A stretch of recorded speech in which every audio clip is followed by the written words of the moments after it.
आखिर बॉलीवुड एक्टर ने ऐसा क्या कहा कि उनकी जबरदस्त ट्रोलिंग हो गई, अंधभक्त उनके पीछे पड़ गए। बॉलीवुड एक्टर ऋतिक रोशन ने आखिर वो हिम्मत कैसे दिखाई जो आज के वक्त में कोई भी बोलने की हिम्मत नहीं दिखा पा रहा है। दोस्तों, अभी हाल के दिनों में एक नया चलन शुरू हो गया है। अलग तरह की फिल्में बनाई जाती हैं, उसमें खास तरह का नैरेटिव सेट किया जाता है। बहुत से लोग उसको प्रोपेगेंडा फिल्म कहते हैं, बहुत से लोग कहते हैं कि नहीं, ये वो सच है जो आज तक छुपाया गया। लेकिन इस तरह की फिल्मों पर mainstream so called A listed stars कम बोलते हैं, लेकिन ऋतिक रोशन ने उस पर बोलने की हिम्मत दिखाई, तो उसकी वजह से उनको कैसे लेने के देने पड़ गए और सारे अंधभक्त उनके पीछे पड़ गए, ये मैं आपको बताती हूँ। दोस्तों, ऋतिक रोशन इस वक्त के हमारे दौर के सबसे शानदार एक्टर्स में से एक हैं। न केवल वो दिखते बहुत अच्छा हैं, बल्कि ये एक्टिंग भी बहुत अच्छा करते हैं। धुरंधर फिल्म रिलीज हुई है, आप जानते हैं, एक ऐसी फिल्म है धुरंधर जो कि बॉक्स ऑफिस पर धमाल मचा रही है और जिस हिसाब से वो बिजनेस कर रही है बहुत जल्दी 200 करोड़ पार हो जाएगी। दोस्तों, उसमें बेसिकली वही सब दिखाया गया और उसमें उसको कैसे भारत के एक एजेंट ने वहाँ पर जाकर उसको एकदम हिलाकर रख दिया, उसको तहस नहस कर दिया, उसकी कहानी है। फिल्म की काफ़ी तारीफ हो रही है, लेकिन कुछ लोगों ने फिल्म की आलोचना भी की है कहते हुए कि फिल्म एक प्रोपेगेंडा फिल्म है। लेकिन ऋतिक रोशन ने पहली बार, एक ऐसा एक्टर जिसको हम ए लिस्टेड एक्टर कहते हैं, उन्होंने धुरंधर को लेकर एक बात बोली जो कि बड़ी बहादुरी वाली बात थी। तो धुरंधर को लेकर ऋतिक रोशन ने अपने इंस्टाग्राम पोस्ट में देखिए क्या लिखा। उनका कहना था, मुझे सिनेमा पसंद है, मुझे वो लोग पसंद हैं जो कहानी के भंवर में उतर जाते हैं और उसे अपने वश में कर लेते हैं। उन्हें तब तक घुमाते हैं जब तक कि उनके मन की बात पर्दे पर ना उतर जाए। धुरंधर इसका एक उदाहरण है। मुझे कहानी कहने का तरीका बहुत पसंद आया, यही तो है असली सिनेमा। लेकिन इसके बाद ऋतिक रोशन एक ऐसी बात बोलते हैं जो अंधभक्तों को चुभ जाती है। वो कहते हैं, मैं भले ही इसकी राजनीति से असहमत हूं और विश्व नागरिक के रूप में हम फिल्मकारों की जिम्मेदारियों पर बहस करूं, फिर भी सिनेमा के विद्यार्थी के रूप में इस फिल्म से मुझे जो कुछ भी सीखने को मिला है और जो भी मुझे पसंद आई उसे नजरअंदाज नहीं किया जा सकता। अमेजिंग फिल्म को उन्होंने अद्भुत कहा, लेकिन ये कहा कि मैं फिल्म की राजनीति से असहमत हूं। मैं भले ही फिल्म की राजनीति से सहमत नहीं हूं, लेकिन and argue about the responsibilities of us film makers. एक फिल्म मेकर के तौर पर हमारी भी एक रिस्पॉन्सिबिलिटी है जो एक सिटीजन के तौर पर, एक नागरिक के तौर पर हमें उठानी होती है। बेसिकली उस पर बात की ऋतिक रोशन ने। क्यों? क्योंकि दोस्तों, धुरंधर फिल्म देखिए बहुत अच्छी है। मैं किसी फिल्म के खिलाफ या उसके समर्थन में नहीं बोल रही हूँ, ना मैं उसकी फिल्म का रिव्यू दे रही हूँ, लेकिन धुरंधर फिल्म के कुछ सीन्स को लेकर बहुत सारे लोगों ने आपत्तियां जाहिर की है। जैसे इसमें जो आर माधवन का रोल है, बेसिकली माना जा रहा है कि उनको अजीत डोभाल के रूप में दिखाया गया है। तो अजीत डोभाल, इस फिल्म में एक सीन आता है जिसमें ये दिखाया जाता है कि बहुत बार ऐसा दिखाया जाता है कि पाकिस्तान से नेपाल के रास्ते भारत में जाली नोटों की करेंसी एक कारोबार चलता है, जो कि चलता है। दोस्तों, पाकिस्तान ने भारत को न केवल टेररिज्म के जरिए नुकसान पहुंचाया, और वो पहुंचा रहा है, प्रॉक्सी वॉर, यही तो उसकी प्रॉक्सी वॉर है, बल्कि फाइनेंशियल टेररिज्म भी करता है। वो कैसे? ये जो नकली नोटों का कारोबार है ना, भारत में जो नकली नोट हैं सारे पाकिस्तान से, मोस्टली पाकिस्तान से आते हैं। ये उसका एक तरीका है भारत की इकोनॉमी को कमजोर करने का। तो इसका एक कोई सीन आया फिल्म में जिसमें कहने वाले कहते हैं कि दरअसल वो जो किरदार था अजीत डोभाल का, अजीत डोभाल नाम नहीं है उस किरदार का, लेकिन उसको दिखाया गया अजीत डोभाल जैसा, कि वो ये कहते हैं कि उनके पास जब ये जानकारी निकल कर आती है कि पाकिस्तान से नेपाल के रास्ते भारत में फेक करेंसी आ रही है, तो वो ये कहते हैं, मतलब एग्जैक्टली वर्ड्स ही नहीं है, लेकिन उनके कहने का ये मतलब होता है कि अभी जो पार्टी है सत्ता में वो कुछ नहीं करेगी इस मामले में, इसके बाद जो राष्ट्रवादी सरकार आएगी उसको ये जानकारी दी जाएगी। अब दोस्तों, अगर टेक्निकली और जो तरीका होता है देश में सरकारों का काम करने का, ऐसा कभी नहीं होता। कोई भी सरकारी पद में जो नेशनल सिक्योरिटी एडवाइजर या इतने बड़े पदों में हो जो भारत की राष्ट्रीय सुरक्षा देखते हो, वो कभी भी ऐसी बात नहीं बोलेंगे।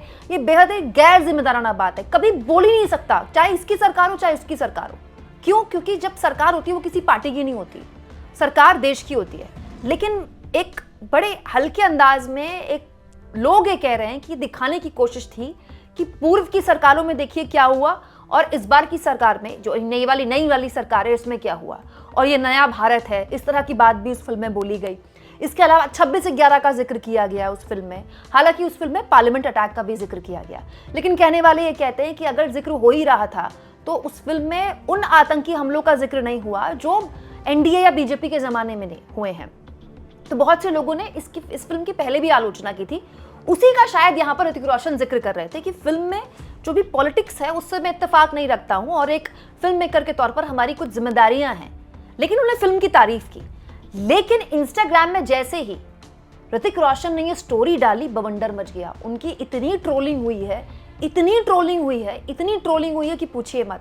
हालत ये हो गई कि अपनी ट्रोलिंग से परेशान ऋतिक रोशन ने कुछ घंटे के अंदर यू टर्न ले लिया और फिर सोशल मीडिया एक्स पर फिल्म की एक तरफा तारीफ करते हुए लिखी, धुरंधर अब भी मेरे दिमाग से नहीं निकल रही।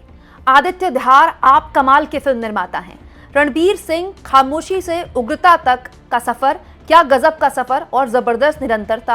अक्षय खन्ना हमेशा से मेरे पसंदीदा रहे हैं और ये फिल्म इसका सबूत है। आर माधवन, कमाल का अभिनय, गरिमा, शक्ति और सम्मान। लेकिन यार राकेश बेदी, आपने जो किया वो लाजवाब है। क्या अभिनय था, शानदार। सभी के लिए, खास तौर पर मेकअप और प्रोस्थेटिक्स विभाग के लिए जोरदार तालियां। पार्ट 2 का बेसब्री से इंतजार। मतलब लोग ये कह रहे हैं कि ऋतिक रोशन की इतनी ट्रोलिंग हुई और अंधभक्तों ने उनको इतना ज्यादा परेशान किया कि कुछ घंटे के अंदर ऋतिक रोशन बिल्कुल पलटी मार गए और अपने पॉलिटिक्स वाले बयान से एक तरह से यू टर्न लेते हुए ये कहने लगे कि नहीं, इन्होंने भी बहुत अच्छा काम किया, उन्होंने भी बहुत अच्छा काम किया है, इनके कॉस्ट्यूम का काम बहुत अच्छा है, इनके मेकअप का काम बहुत अच्छा है। देखिए, फिल्म बहुत अच्छी हो सकती है, फिल्म बॉक्स ऑफिस पर भी बहुत अच्छी कर सकती है, लेकिन अगर किसी शख्स को ये लगता है कि फिल्म में एक खास तरह की पॉलिटिकल आइडियोलॉजी को प्रमोट किया गया तो उसको अधिकार है ये बोलने का, है ना। बहुत से लोगों को कोई फिल्म अच्छी लग सकती है, बहुत से लोगों को खराब भी लग सकती है, लेकिन मैंने देखा सोशल मीडिया पे बहुत सारे फिल्म क्रिटिक्स थे जिन्होंने इस फिल्म को उतना अच्छा नहीं बताया जितना बाकी लोग बता रहे हैं। बहुत सारे लोग हैं ऐसे, उनकी इतनी ट्रोलिंग हुई है ना, आप सोच नहीं सकते। इतनी बुरी तरह से उनको ट्रोल किया गया है, ऐसे ऐसे गंदे गंदे शब्द उनके लिए इस्तेमाल किए गए। ये गलत है भाई, फिल्म ही तो है। पहले आप नेता के लिए ट्रोल करते थे, अब आप फिल्म के लिए भी ट्रोल करते हैं। और अच्छा, इस तरह की फिल्मों के टिकट भी बड़े महंगे होते हैं, ठीक है, मल्टीप्लेक्स में। पैसा हम दें, टाइम हम दें, और अगर फिल्म हमको खराब लगी है तो हम ये भी ना बोल पाए फिल्म खराब है। मैं नहीं कह रही धुरंधर फिल्म खराब है, मैंने तो देखी भी नहीं है, ठीक है, लेकिन पॉइंट ये है कि अगर किसी फिल्म को लेकर ऋतिक रोशन हो या कोई भी रिव्यू करने वाला कोई पत्रकार है, उसके अपने विचार हो सकते हैं, तो उसको रखने का उसको अधिकार है ना। आपको नहीं पसंद आ रहे विचार, आप मत सुनिए, आप फिल्म देखिए, आप तारीफ कीजिए, लेकिन किसी इस हद तक किसी को मतलब प्रेशर में लाना, उसको परेशान करना कि कुछ घंटे के अंदर उसको यू टर्न लेना पड़ जाए, ये दुखद है दोस्तों। ये आज से पहले कभी नहीं हुआ हमारे देश में। कैसी कैसी फिल्में बनी है, कैसी कैसी फिल्में फ्लॉप हो गई, कैसी कैसी फिल्में हिट हो गई, लेकिन ऐसा कभी नहीं हुआ। याद कीजिए, शाहरुख खान को पठान फिल्म के लिए इतना ट्रोल किया गया, इतना ट्रोल किया गया, वो भी बेमतलब। क्यों? दीपिका पादुकोण की बिकिनी का कलर ऑरेंज था, इसीलिए कि उन्होंने फिल्म को प्रमोट ही नहीं किया। वो फिल्म तो हिट हो गई, खैर वो तो शाहरुख खान की फिल्म थी तो फिल्म हिट हो गई, लेकिन उस फिल्म के लिए शाहरुख खान ने एक भी प्रमोशनल कोई इवेंट नहीं किया। फिल्म हिट हो गई, उसके बाद उन्होंने एक इवेंट किया है। सोचिए कितना डर, कितना खौफ है। मतलब फिल्म बनाने का खौफ, फिल्म देखने से पहले खौफ, और फिल्म अगर देखकर आप कुछ अच्छा या बुरा लिखते हैं तो उसमें भी आपको एक डर में जीना है। ये किस तरह का समाज हम बनाना चाहते हैं जिसमें आदमी अपने अंदर जो उसके मन में है उसको बताने में डरे।